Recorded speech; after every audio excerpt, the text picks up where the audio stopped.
Hey cuties, welcome to mom and daughters. ఇవాళ నేను బీరకాయ పాల కర్రీ ఎలా సింపుల్గా చేయాలో మీకు చూపిస్తాను. నేను దీనికోసం ఒక కడాయిని తీసుకొని దానిలో 3 స్పూన్స్ ఆయిల్ వేసుకొని ఆయిల్ కొంచెం హీట్ అయ్యాక ఆవాల్ని కూడా యాడ్ చేసుకున్నాను. ఆవాలు చిటపట అన్నాక 1/2 కప్ చిన్న ముక్కలుగా కట్ చేసిన ఆనియన్ని కూడా కొంచెం యాడ్ చేశాను. అండ్ ఆనియన్ గోల్డెన్ బ్రౌన్ వచ్చాక 1/2 స్పూన్ హల్దీ యాడ్ చేసుకోండి. ఆనియన్స్ ఫ్రై అయ్యేలోపు కట్ చేసుకున్న బీరకాయని చేదు చూసుకొని దీనిలో 1 స్పూన్ సాల్ట్ వేసుకొని స్క్వీజ్ చేసుకొని పక్కన పెట్టుకోండి.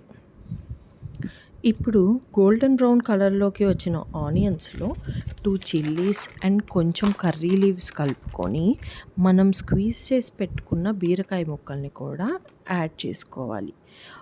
ఒక బీరకాయలో ఎప్పుడైనా సరే కర్రీ చేయడానికి ముందుగానే మనం కట్ చేసి పెట్టుకున్నప్పుడు దానిలో చేదు ఉందా స్వీట్గా ఉందా అనేది చూసుకుంటే బెటర్. ఎందుకంటే కర్రీ మనకి దాని మీదే బేస్ అయి ఉంటుంది కాబట్టి.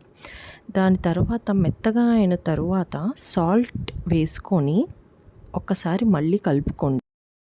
తర్వాత 1/2 కప్ మిల్క్ యాడ్ చేసుకోండి. ఎందుకంటే ఈ మిల్క్ అనేది మీ కర్రీకి చాలా టేస్ట్ని ఇస్తుంది.